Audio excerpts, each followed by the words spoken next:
여러분, 아주 유명한 학원들은 결과로 말하죠.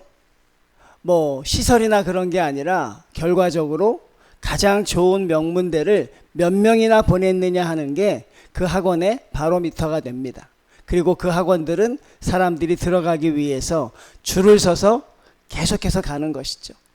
우리나라의 강남 불패가 이어지는 가장 최고의 이유가 뭐냐면 이 교육열입니다.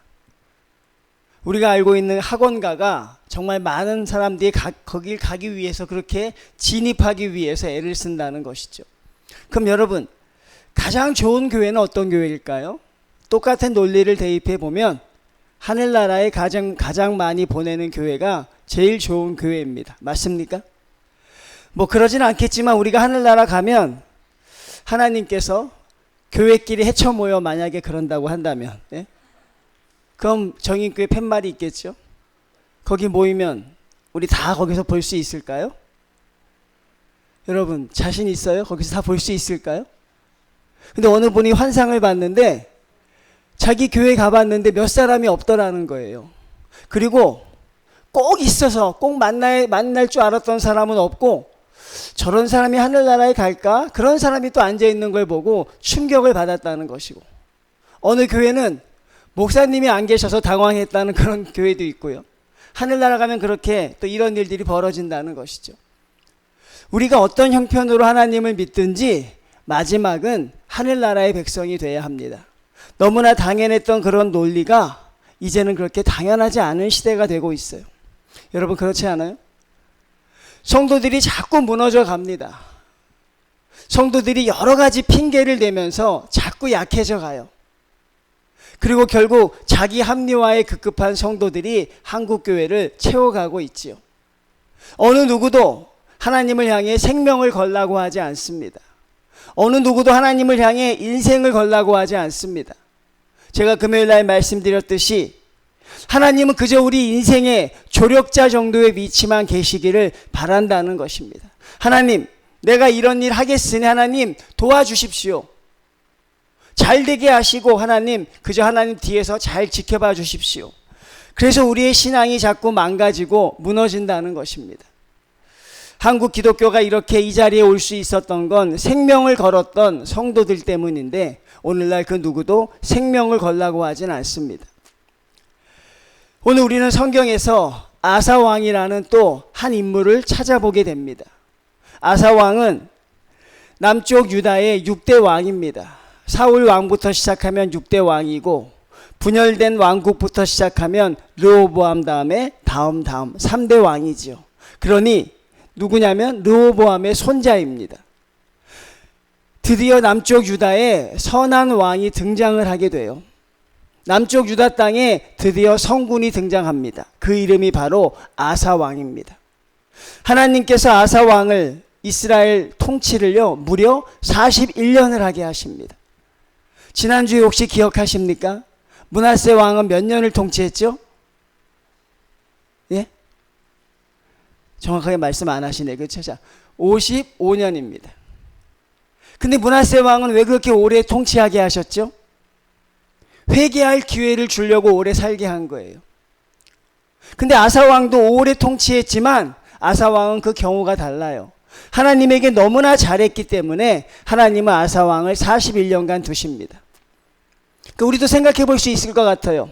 우리가 오래 사는 건 두 가지 경우입니다. 두 가지 경우. 첫 번째 어떤 경우예요? 너무 잘 사니까 하나님이 오래 살게 하신 분들이 있고, 또 어떤 경우가 있습니까? 여전히 회개하지 않아서 하나님이 살려두신 인생도 있다는 거죠. 여러분은 어떤 인생입니까? 하나님이 살려두신 인생입니까? 하나님이 기뻐서 살게 하신 인생입니까? 그러니까 오래 사는 이유는 두 가지밖에 없어요.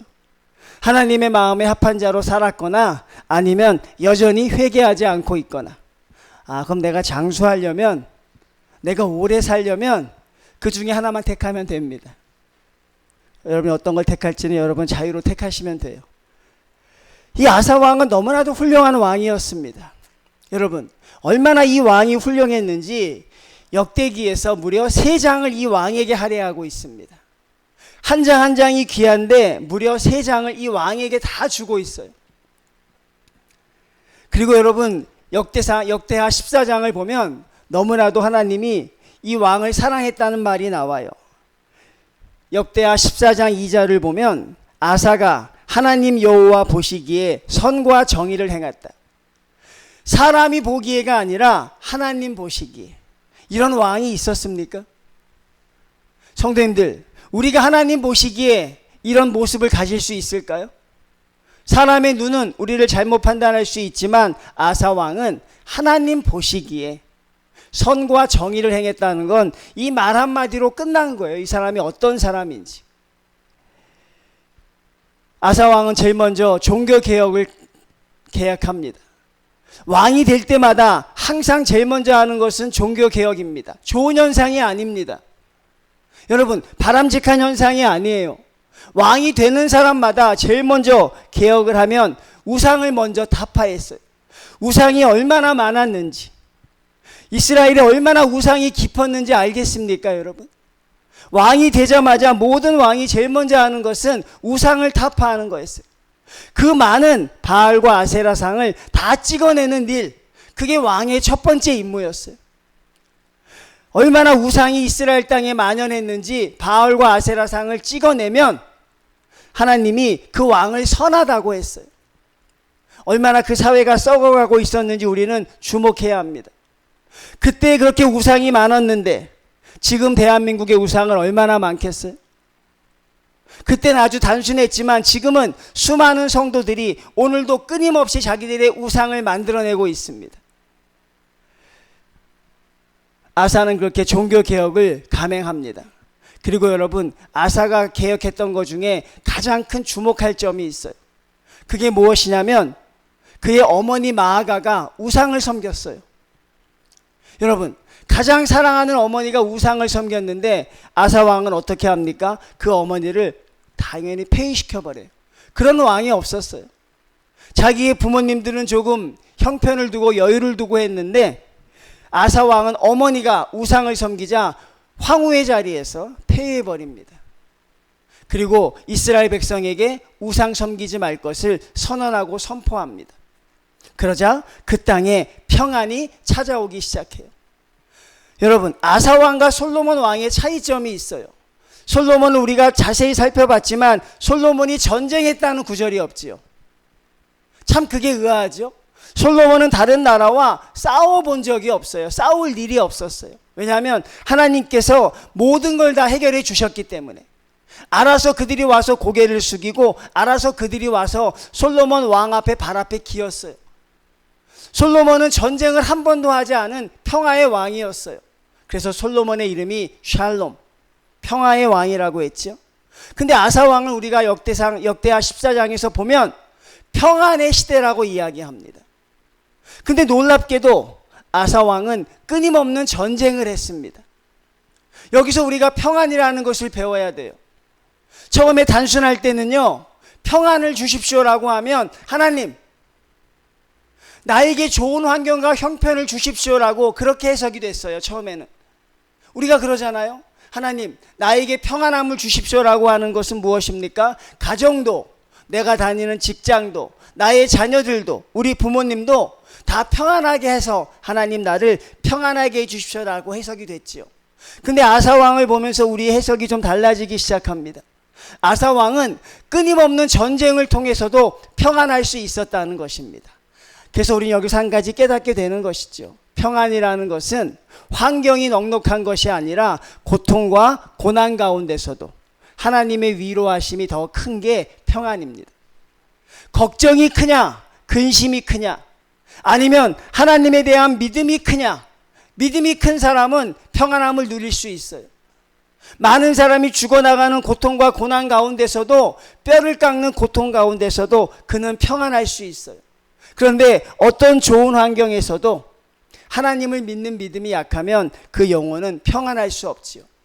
아사 왕은 끊임없는 전쟁을 통해서도 그는 평안함을 유지했던 것은 바로 하나님을 믿는 믿음이 컸기 때문에. 유다에 좋은 왕들이 많이 있지만 아사 왕과 같이 훌륭한 왕은 없었던 것 같아요. 그가 그렇게 주님 앞에 하나님 앞에 잘 섬기고 나라가 평안히 거할 때 그때 여러분 큰 고난이 닥쳐옵니다.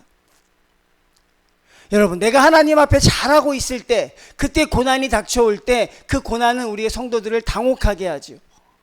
참 그때 당황스럽습니다.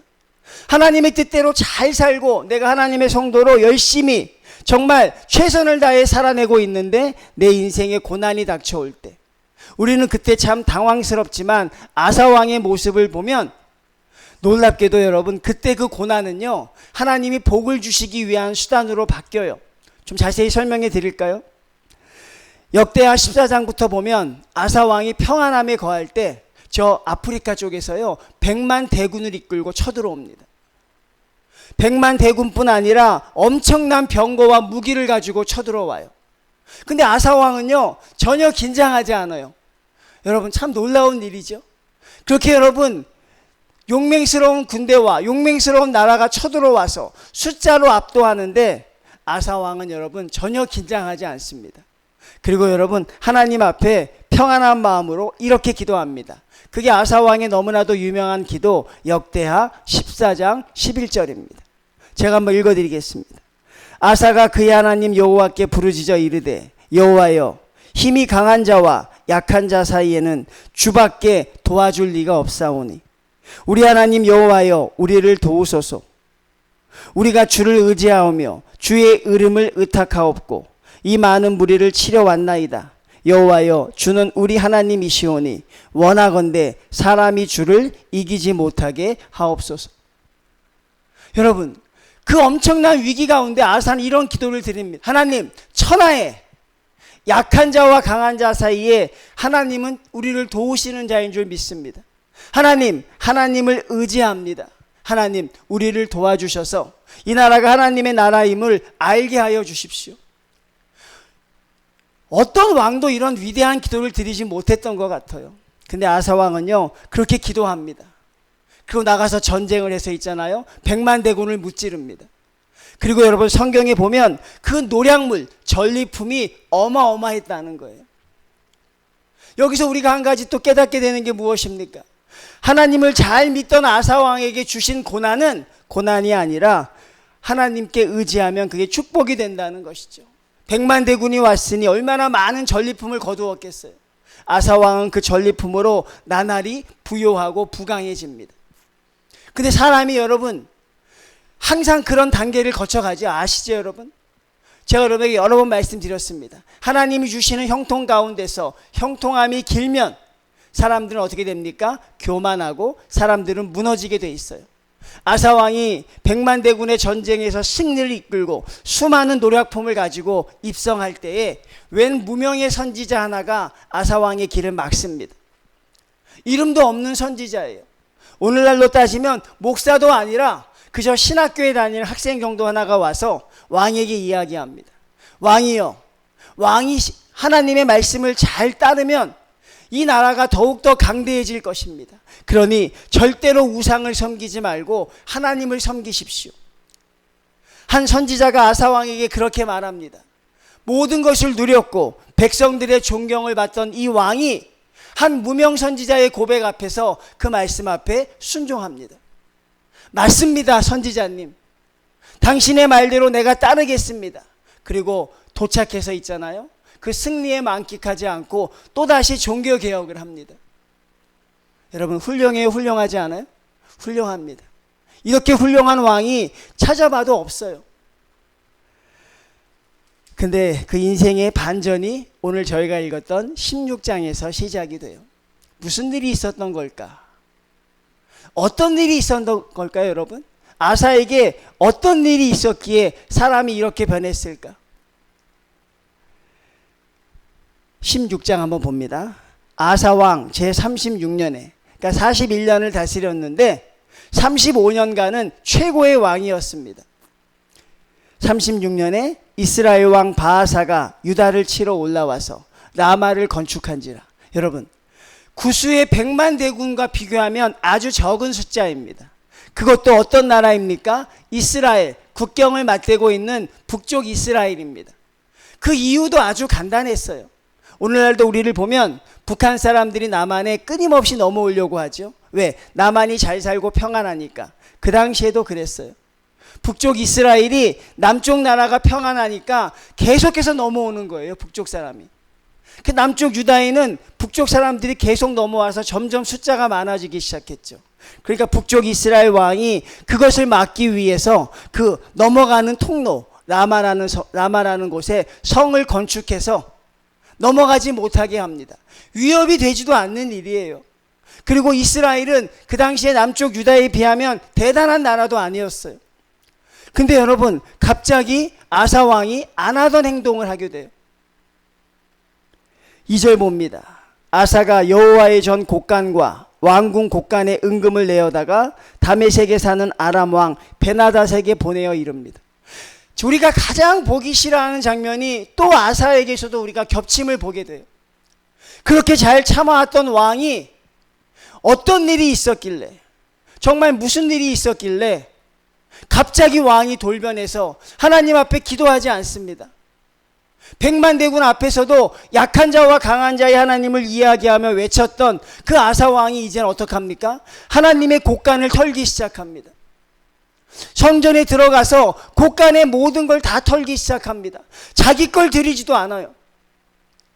자기 걸 드렸다는 게 아니라 하나님의 것을 갖다가 아람 왕에게 가서 그에게 뇌물과 조공으로 드립니다. 어떤 내용입니까? 이 나라를 도와주십시오. 치명적인 아픔이 있는 거예요. 아, 여기서 우리가 그렇게 믿던 아사 왕도 여기서 또 무너지는구나. 근데 무너짐의 정도가 너무 처참하지요.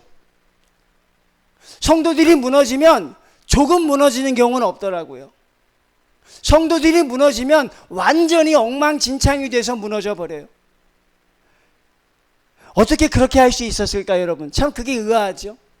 과연 아사 왕의 그 기간 동안에 어떤 일이 있었을까? 성경은 그것을 기록해 주지 않아요. 우리의 믿음과 추측으로 생각해내야 되는 거죠. 어떻게 살았기에 그런 일이 있었을까? 결국 그는 하나님을 잊고 있었던 것이죠. 성도들의 문제는 항상 하나님을 잊는 데서 시작합니다. 하나님이 은혜를 주셨을 그 시점에는 성도들이 하나님 앞에 모든 걸 드리지요. 하나님의 은혜입니다. 하나님이 하셨습니다. 근데 하나님을 잊어버리니까 하나님의 자리에 누가 들어가기 시작하는 거예요? 내가 들어가기 시작하는 것입니다. 하나님이 아니라 내가 했다고 생각하는 것이죠. 그게 이스라엘의 모든 왕들이 무너지는 과정이고 성도들이 무너지는 과정입니다. 하나님이 여러분 구약 성경을 보면 제일 많이 하시는 말씀이 뭐예요? 너희 하나님 여호와를 기억하라. 어찌하여 너희가 나를 잊을 수 있느냐? 너희 하나님 여호와를 기억하라. 근데 기억하지 못하면 우리는 교만이라는 길을 가게 돼요. 하나님을 기억하지 못하면 이제 우리는 교만의 싹이 트기 시작하는 거예요. 그리고 교만의 싹은요, 하나님을 대적하는 자리에까지 이르게 되죠. 아주 무서운 것입니다.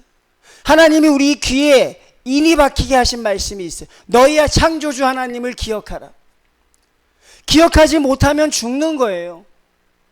여러분의 믿음이 아무리 좋아도 하나님을 기억하지 못하면 하늘나라의 백성으로 못 들어갈 수 있는 것입니다. 하나님을 사랑할 땐 하늘나라가 우리에게 최고의 복이지만 하나님에게서 떠난 자는 하늘나라의 복이 대단한 게 아니라고 생각합니다. 아사가 그렇게 무너져 갑니다. 그리고 하나님께 기도하던 그 기도의 내용을 아람 왕 베나닷에게 그대로 합니다. 우리를 도와주십시오. 하나님이 그걸 막으십니까? 우리 하나님은 도무지 알 수 없는 하나님 아닙니까? 막지 않습니다. 그리고 아람 왕 베나닷이 와서요, 아주 깨끗하게 해결해 버립니다. 아주 있잖아요, 여러분. 너무나도 클리어하게 완전 문제를 해결해 버려요. 어떻게 합니까? 이스라엘을 쳐서 그 성을 쌓던 걸 무너뜨리고, 그리고 이스라엘 군을요 자기의 나라로 다시 쫓아버려요. 그리고 다짐합니다. 다시 한번 유다를 쳐들어오면 큰일 날 줄 알아. 엄포를 줍니다. 여러분, 문제가 해결됐어요? 해결되지 않았어요? 완전히 해결됐잖아요. 뭐가 해결 안 됐어? 우리가 기도해도 아마 이 정도 결과를 얻었을 거예요. 이스라엘을 쫓아내 주셨고, 거기 있던 성벽을 헐어주셨고, 그리고 그들의 재료를 가지고 다시 방어할 수 있는 국고성을 쌓았으니 완벽한 문제의 해결이었습니다. 아사왕의 함정에 우리가 빠지면 안 되죠. 하나님께 기도하지 않아서, 하나님께 의지하지 않아서 우리 문제가 해결되는 경우도 있습니다. 그때 성도들은 분별력이 있어야 하는 거죠. 어떻게 해결했느냐, 그게 하나님은 중요하십니다. 우리는, 인간들은요, 어떻게든 해결되기만 하면 되지, 어떻게든 이 문제만 벗어나면 되지, 그러니 나는 어떤 일이든 해서 문제를 벗어나면 되는데 관심이 있지만, 우리 하나님은 그런 데 관심이 있는 게 아니라 어떻게 벗어나는가를 주님이 보시는 거예요.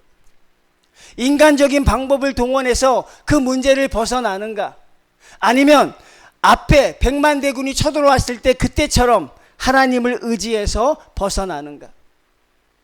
아사 왕은 아람 왕을 의지해서 그 문제를 너무나도 쉽게 해결했지만 그 인생에 그게 최고의 비극이 되고 있습니다. 하나님께 의지하지 않아서 형통함을 얻었던 사람은 하나님 앞에 돌아올 확률이 적어요. 하나님 앞에 기도하지 않고도 내가 좋은 대학을 갔다, 하나님 앞에 내가 노력하지 않고도 좋은 회사를 취직했다, 하나님께 기도하고 들어간 학생과 별 차이가 없을까요? 그렇지 않습니다.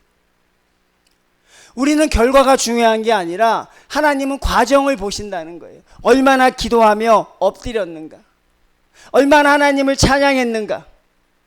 여러분, 여러분의 문제의 해결은요, 하나님을 통해 해결하셔야 완전해지는 것입니다. 여러분이 해결할 수 있는 문제들도 있다고 생각하죠. 그렇지만 하나님께 기도하지 않으면 안 되는 것입니다. 아사 왕이 아람 왕을 통해서 문제를 해결했지만 그 이후로 어떻게 되는 줄 아십니까? 무려 100년간 아람 왕의 지배를 받아요. 그런 거예요, 여러분.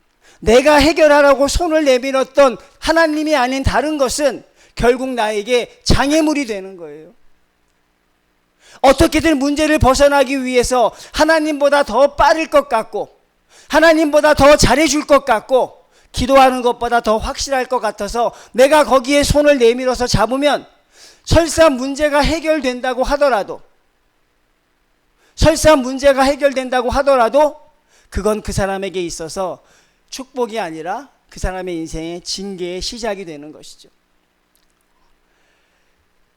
정선에 가면 카지노가 있습니다. 가보셨습니까? 한 번씩 가보세요, 여러분. 네. 거기 가면 인간의 군상을 봐요. 사람들이 저렇게도 사는구나 하는 만큼 초점 없이 사는 사람들이 참 많아요. 근데 어떤 분이 그렇게 이야기하더라고요. 인생이 되는 사람은 카지노에 처음 갔을 때 돈을 따지 않는다. 그런 사람들은 절대 도박에 빠지지 않는데요. 딱 카지노에 갔는데 돈을 따지 않는다. 근데 인생이 망하는 사람은 어떤 사람인 줄 아세요? 카지노에 처음 재미삼아 갔는데 거기서 잭팟이나 돈을 따면 그 사람은 100% 도박장애가 된다는 거죠. 여러분, 배우셔야 돼요.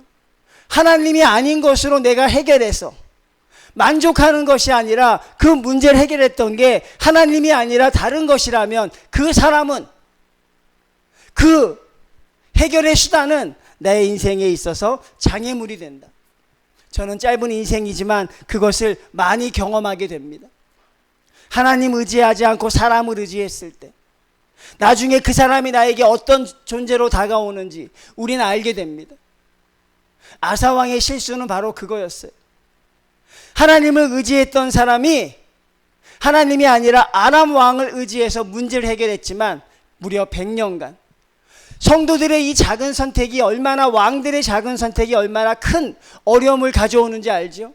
제가 누누이 말씀드렸죠. 솔로몬 왕의 그 작은 선택이 이스라엘을 우상숭배의 나라로 물들여 버렸죠. 여호사밧이라는 왕이 아합 왕의 자녀와 결혼을 시켰을 때 그 나라가 피바다가 됐죠.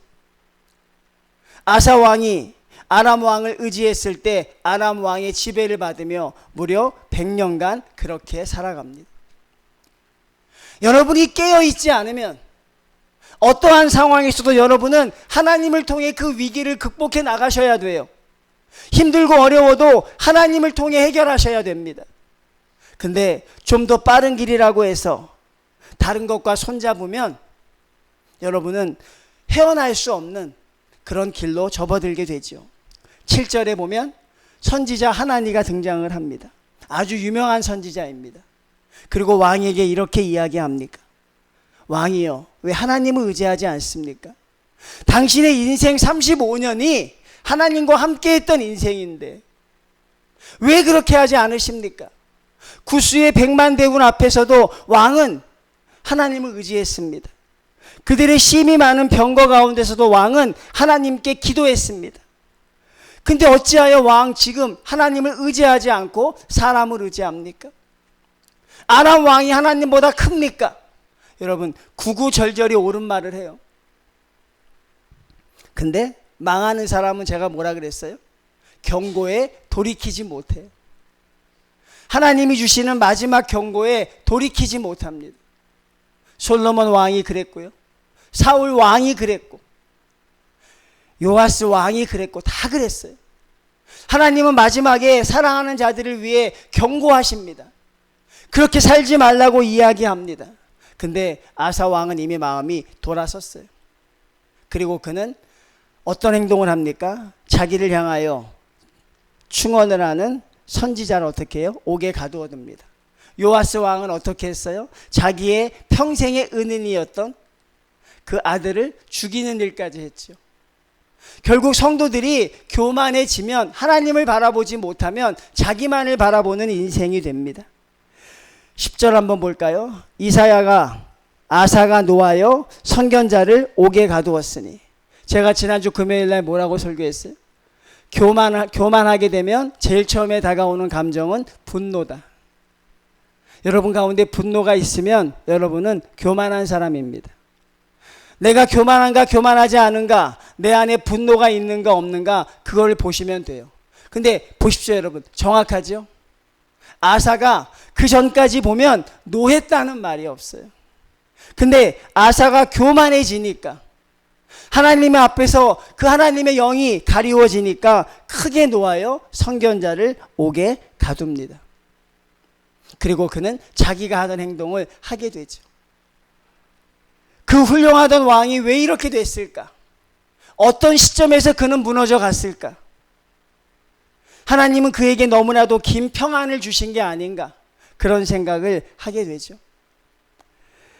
아사왕이 끝내 돌이킵니까? 못 돌이킵니까? 안타깝게도 아사왕은 돌이켰다는 말은 없어요. 11절부터 보면 아사가 발에 발병이 들어요. 발에 병이, 큰 병이 듭니다. 죽을 병이 들지요. 근데 성경은 여러분 그걸 그렇게 아주 정확하게 묘사하고 있어요. 12절 보면 아사가 왕이 된 지 39년에 그의 발이 병들어 매우 위독했으나, 성경은 뭐라고 기록합니까? 병이 있을 때 그가 끝까지 하나님께는 구하지 아니하고 의원들에게만 구하였더라. 큰 병이 들었는데 죽어도 끝까지 하나님께는 기도하지 않았더라. 그리고 그가 의지한 건 세상의 의사들이었다.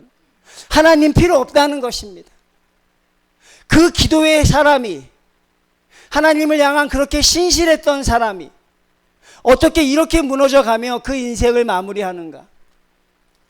그 인생의 마무리가 무엇입니까? 끝까지 하나님께는 구하지 아니하였더라. 가슴이 답답하고 여러분 너무나 안타까운 거예요. 성도들이 아무리 잘 믿어도 마지막이 이러면 무슨 소용이 있어요? 문제가 많이 있는 교회를 가면 그 교회는 항상 성도들이 모이면 과거 이야기만 합니다. 정확합니다, 여러분. 문제가 많고 시끄러운 교회 가면요, 그들의 주제 대상은요, 미래와 현재가 아니라 과거입니다. 과거 어떤 목사님 계셨을 때가 참 좋았는데, 과거에 그때가 너무너무 좋았는데, 과거가 아무리 좋으면 뭐합니까? 현재가 이렇게 무너져 가는데. 저는 성도님들의 미래가 절대로 이러면 안 된다고 생각하는 것이죠. 여러분, 지금은 미약하더라도 나중은 창대한 성도들이 되셔야 돼요. 여러분의 믿음이 지금 하나님 앞에 얼마나 뛰어남을 자랑하는 것이 아니라 내가 하나님 앞에서 교만해질 수 있는 통로들을 차단해 내셔야 합니다. 내가 하나님을 절대로 의지하고 있는가? 하나님은 그걸 보고 싶으신 거예요. 내가 어떠한 상황에서도 하나님만을 의지하고 있는가? 하나님은 그걸 여러분에게 보고 싶으신 거예요. 그래서 우리에게 고난을 주십니다. 그리고 고난을 하나님께 의지해서 풀어나가기를 원하시죠. 근데 한 번, 두 번 잘하던 사람이 하나님 앞에 교만한 마음이 생겨 초심을 잃으니까 결국 마지막에는 하나님께 기도하지 않고 가는 인생이 그 인생의 마지막 절이 되어버렸어요. 성도들의 임종을 보러 가면 작지만 그런 경험을 합니다. 그런 경험을 할 때가 많이 있습니다, 여러분. 하나님을 잘 믿던 분이 정말 치매에 걸려서 하나님을 저주하고 죽는 사람도 봤어요. 성경책을 열심히 읽던 사람이 성경책을 집어던지는 모습도 봤습니다. 아, 저런 인생은 무엇일까? 그런 생각을 해보는 것이죠. 하나님 앞에 우리가 그런 인생을 살면 안 되는 것이죠. 하나님 앞에 그렇게 대단한 신앙을 보여드리지 못해도 마지막에 하나님께 구하지 아니하고 죽는 인생이 되면 안 되는 것인데, 중요한 것은 우리도 그렇게 될 수 있다는 것입니다. 성도님들, 절대로 교만해지지 마십시오. 절대로 여러분, 제발 교만해지지 마십시오. 어떠한 상황에서도 하나님만을 의지하는 방법을 배우십시오. 어떤 급박한 상황에서도 하나님만이 문제의 해결자라는 걸 하나님이 보고 싶어 하시는 것이죠. 그때 하나님은 여러분이 기도하길 원하는 거예요. 하나님 어려운 상황이 왔습니다. 하나님, 그래도 하나님을 의지합니다.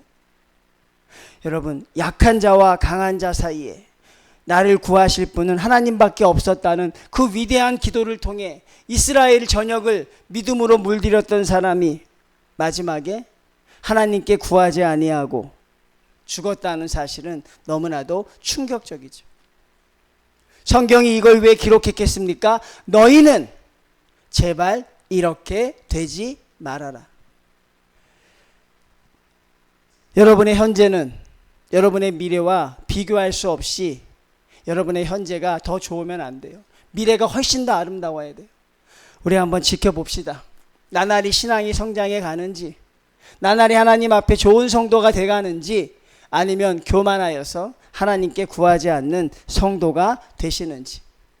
여러분, 하늘나라에서 만나 뵙기를 소원합니다. 그리고 이왕이면 면류관도 하나씩 쓰고 계셨으면 좋겠어요.